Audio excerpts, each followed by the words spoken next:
మీ business ఏదైనా మీ ఊర్లో promotion చేయాలంటే అది సుమన్ టీవీతోనే సాధ్యం. ఇప్పుడే సంప్రదించండి.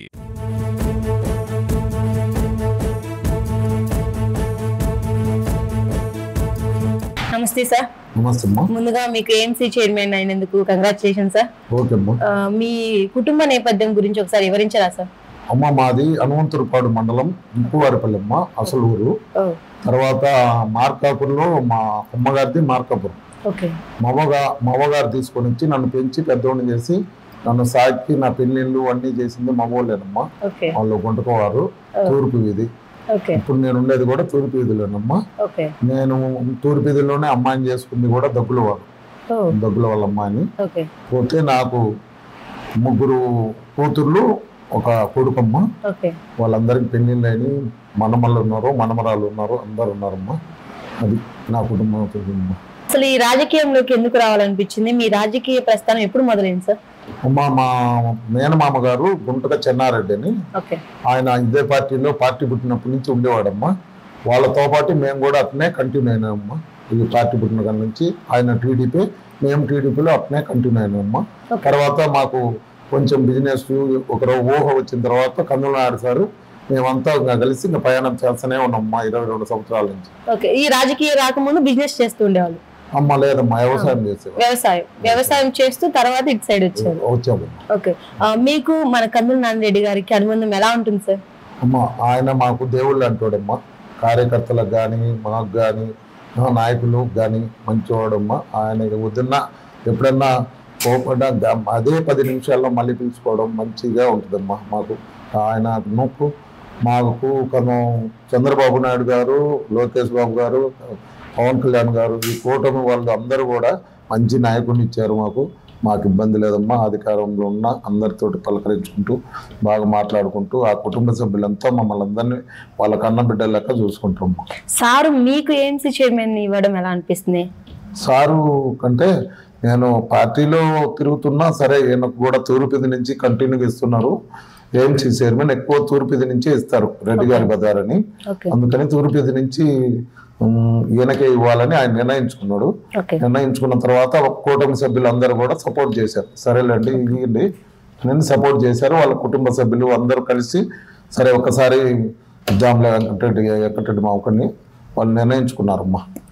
సార్ మీరు రైతు కుటుంబం నుంచి వచ్చి ఇప్పుడు ఏఎంసీ అయ్యారు కదా, ఇక్కడ ఎక్కువ ఏ పంటలు పండుతాయి సార్? అమ్మా ఇక్కడ ఎక్కువ మిర్చి, బత్తాయి, నిమ్మ, పత్తి ఇవేనమ్మా ఎక్కువ. మనకు వరి అవి అన్నీ లేవు ఇక్కడ. ఏంటంటే నీటి వసతి లేదమ్మా మాకు. ఎలగొండ ప్రాజెక్ట్ వస్తేనే నీటి వసతి రైతులకు కూడా మంచిది. బోర్ల మీద ఆధారపడి బతుకుతున్నామమ్మా మేము. పశ్చిమ ప్రాంతం చాలా తగ్గులో ఉంది, అంటే బోర్ల మీద పడి బతుకుతున్నాం. మాకు ఎలగొండ ప్రాజెక్టు చంద్రబాబు నాయుడు గారు, పవన్ కళ్యాణ్ గారు, లోకేష్ బాబు గారు, మంత్రులు గారు పుణ్యాన ఎలగొండ ప్రాజెక్టు, మా ఎమ్మెల్యే గారి పుణ్యాన ఎలగొండ ప్రాజెక్టు వస్తే ఇక్కడ ఉన్న రైతులు జన్మలకు వాళ్ళు మర్చిపోరమ్మా, వాళ్ళ పిల్లలు వాళ్ళు. మరి ఇక్కడ రైతుల సమస్యలు ఏమేమి గుర్తించారు సార్ మీకు పదవి వచ్చిన తర్వాత? అమ్మా రేపు ఎలగొండ ప్రాజెక్టు వచ్చే సంవత్సరంలో అవుతుందని మా మంత్రి గారు, మా ఎమ్మెల్యే గారు చెబుతున్నారమ్మా. అది అయితే మళ్ళీ రైతులకు ఇబ్బంది అయితేనే ఇది స్టోరేజ్ ఒకటి మాట్లాడమ్మా. స్టోరేజ్ కావాలి మాకు. రైతులు అక్కడెక్కడో పోయి ఏసీలో పెట్టుకొని ఇబ్బంది పడుతున్నారు. ఒకటన్నా కావాలని అడుగుతున్నాను. ఎమ్మెల్యే గారు కూడా ఆ మంత్రి గారిని అడుగుతున్నారు. వాళ్ళు ఓకే చెబితే త్వరలోనే అయిపోద్దమ్మా. రెండోది మెయిన్ రోడ్డు రూములు కట్టాలని వారికి ఒకటి అప్లై చేసుకున్నామమ్మా. ఒకటి మా గెస్ట్ హౌస్ ఒకటి కావాలమ్మా. ఎవరైనా ఈఐపీలు వచ్చినప్పుడు బాగా ఇబ్బందిగా ఉంటుంది. ఈ పక్క ఆఫీసులు లేవమ్మా, గెస్ట్ హౌస్లు. ఎవరైనా ఈఐపీలు వచ్చినప్పుడు వాళ్ళు ఏదన్నా కొంచెము రెస్ట్ తీసుకోవాలంటే ఇబ్బంది అయింది. అది ఒకటి కూడా పెట్టామమ్మా. బిల్డింగ్ అది కూడా ఓకే చేశారమ్మా. అంటే ఈ సమస్యలన్నీ రైతు సమస్యలన్నీ మన ఎమ్మెల్యే గారి దృష్టికి తీసుకెళ్లారా? అవునమ్మా. ఆయనే నాకు చెబుతాడు, నేను ఆయన చెబుతాము. ఒకళ్ళొకళ్ళు దృష్టికి ఏముంది, ఆయన ఏందంటాడు చెబుతాము. ఆయనే చెబుతాడు ఇది జయవయ, ఇది జయవయ, మనకు మంచి పేరు వస్తుంది, ఇట్లా జయవయ అని ఆయనే అన్ని సూచనలన్నీ ఆయనే ఇచ్చేది. మా దగ్గర సూచనలు ఏముండవు, అన్నీ ఆయనే ఇస్తాడు. ఎందుకంటే ఆయన చదువుకున్నాడు, 22 సంవత్సరాల నుంచి రాజకీయం చేస్తున్నాడు కాబట్టి రైతుని ఎట్లా చూసుకోవాలా, వ్యాపారస్తుని ఎట్లా చూసుకోవాలా, పలకల వ్యాపారాలను ఎట్లా చూసుకోవాలా, ప్రతి వ్యాపారాన్ని ఎట్లా చూసుకోవాలనేది ఆయనకు తెలుసమ్మా. సార్ 2024లో కూటమి ప్రభుత్వం గెలిచిన తర్వాత మన మార్కాపురం నియోజకవర్గాన్ని మన కందులనారాయణ రెడ్డి గారు ఏ విధంగా డెవలప్ చేయడం జరిగింది సార్? అమ్మ విపరీతంగా మంత్రులు సీఎం గారిని, లోకేష్ బాబు గారిని, పవన్ కళ్యాణ్ గారిని, మంత్రులను అందరిని పట్టుకొని రోజు అదే పని మా డెవలప్మెంట్ కోసం ఇంటింటి కుళాయిని 1290 కోట్లు తెచ్చాడమ్మా. పవన్ కళ్యాణ్ గారి ద్వారా తెప్పించి అది ఓపెనింగ్ కూడా చేశాడమ్మా. ఫస్ట్ నీళ్ళకి ఇబ్బంది పడుతున్నారు పశ్చిమ ప్రాంతంలోని. మా ఎమ్మెల్యే గారు విపరీతం కష్టపడతాడమ్మా. ఇప్పుడు చెరువు కట్ట రోడ్డు ఉంది, గుంతలు గతుకులు ఉంటే జనం అంతా ఇబ్బంది పడుతున్నారని ఇప్పుడు మీరు పోతా చూడండి అమ్మా, ఒంగోలు పోతా నీట్గా చేసేసాడు. అక్కడ చెరువు కట్ట నుంచమ్మా అట్లా చేశాడు. అన్ని డెవలప్మెంట్ అమ్మా, అన్ని పథకాలు ఇప్పిస్తున్నాడు. ఎక్కడ ఎవరు పింఛన్లు తీసేయకుండా అడ్జస్ట్ అయిపోతున్నాడని అన్ని విధాలుగా ఆయన అన్ని డెవలప్మెంట్కు అస్సలు ఇబ్బంది పడే పరిస్థితి లేదు. రెండోది మా జిల్లా తేవడానికి ఆ మహారాజు విపరీతమైన పాదయాత్రలు, విపరీతమైన నిరాహార దీక్షలు అవన్నీ చేసి దాన్ని ఈ సంవత్సరంలోనే సాధించబోవడంతో మా ఆనందం మామూలుగా లేదు సార్. అది మూడోది ఎల్లుగొండ ప్రాజెక్ట్ కోసం పాదయాత్ర చేసి దాన్ని 2 టన్నులు తెచ్చి మళ్ళీ ఇప్పుడు కూడా దాన్ని ఓపెనింగ్ చేసేది సీఎం గారు, చంద్రబాబు గారు, లోకేష్ బాబు గారు, పవన్ కళ్యాణ్ గారు, మా కూటమి సభ్యులు, మంత్రివర్యులు అందరూ కలిసి వచ్చే సంవత్సరంలోనే ఓపెన్ చేస్తారని రాత్రి మంత్రి గారు కూడా చెప్పారమ్మా. అదే మాకు శ్రీరామ రక్ష. మా ఎల్లుగొండ ప్రాజెక్ట్ అయితే మా రైతులంతా నారాయణ రెడ్డి గారిని జన్మలకు మర్చిపోరు, చంద్రబాబు గారిని మర్చిపోరు, లోకేష్ బాబు గారిని మర్చిపోరు, పవన్ కళ్యాణ్ గారిని మర్చిపోరు.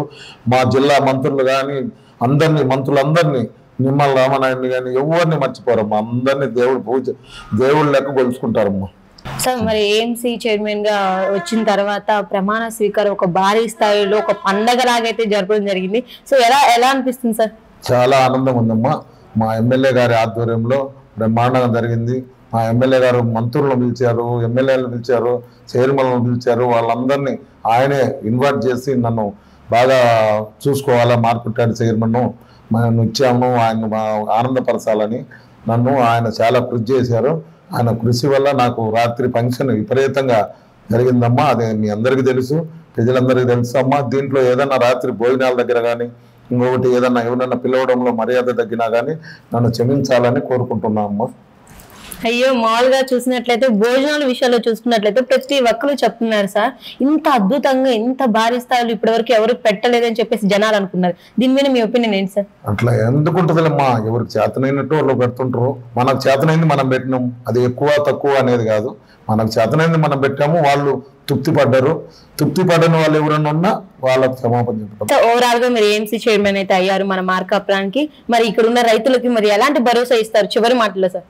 ఓకేమ్మా, మా ఎమ్మెల్యే గారి ఆధ్వర్యంలో సీఎం గారు చంద్రబాబు గారు, పవన్ కళ్యాణ్ గారు, లోకేష్ బాబు గారు, మా మంత్రులు, మా జిల్లా మంత్రులు, ఎమ్మెల్యేలు అందరు కలిసి మా ఎమ్మెల్యే గారు వాళ్ళందరి దగ్గరికి పోయి అన్ని సహకారాలు అడిగి నాకు ఇప్పిస్తాడమ్మా. నేను చేతనైనన్ని ఆయన ఏం చెప్తే అవి చేస్తాము. ఖచ్చితంగా డెవలప్మెంట్ అయితే విపరీతంగా చేస్తాము. ఈ 4 సంవత్సరాల్లో మార్కెట్ను కానీ, రైతుల పరంగా కానీ, మందుల పరంగా కానీ ఎటువంటిదైనా రైతులకు ఎటువంటి ఇబ్బందులు లేకుండా మా దగ్గరకు వచ్చి వాళ్ళు మాకు ఇది ఇబ్బంది అయితే ఎమ్మెల్యే గారిని మేము పోయి అడిగి దాని ద్వారా చేపిస్తాము.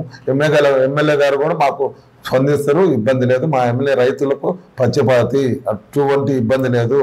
ఆయన రైతు పక్షపాతి కాబట్టి ఎల్లుగొండ ప్రాజెక్టు కోసం అన్ని రోజులు పాదయాత్రలు అన్నీ చేసిండు. అది ఆయన గురించి ఇంకా చెప్పుకోవాల్సిందేముంది. సార్, మీ విలువైన సమయాన్ని కేటాయించి ఇంత చక్కగా మార్కాపురం రైతులకి ఎలాంటి భరోసా ఇస్తారో చెప్పినందుకు ధన్యవాదాలు సార్. ఓకేమ్మా, ధన్యవాదాలమ్మా.